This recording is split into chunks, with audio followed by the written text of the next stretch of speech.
নমস্কার। 2025 সালের মেষ রাশির জাতক জাতিকাদের কেমন যেতে চলেছে রেজাল্ট চলুন জেনে নেওয়া যাক। 2025 সালে আপনাদের শনি 7.5 লাগছে 29শে মার্চ থেকে, কিন্তু কোনো সমস্যা নেই, তাতেও আপনাদের ভালোই যাবে।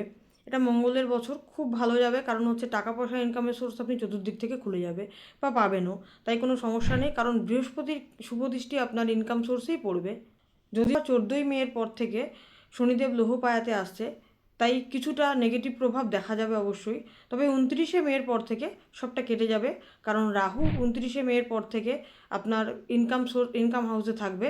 তো ইনকাম সোর্সের রাহু সারাটা বছর আপনাকে কোনো না কোনো রকমভাবে ইনকাম দিয়ে যাবে, তাই সমস্যার কিছু নেই, ভয় পাওয়ারও কিছু নেই। স্টুডেন্ট বা বিদ্যার্থীদের কঠিন পরিশ্রম করতে হবে, এবছরটা একটু খাটতে হবে বেশি।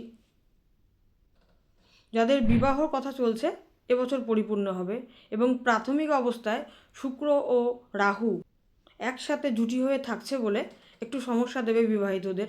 একটু সমস্যা ওই বছর, মানে এইটুকু সময় যাবে, তারপর আবার ঠিক হয়ে যাবে।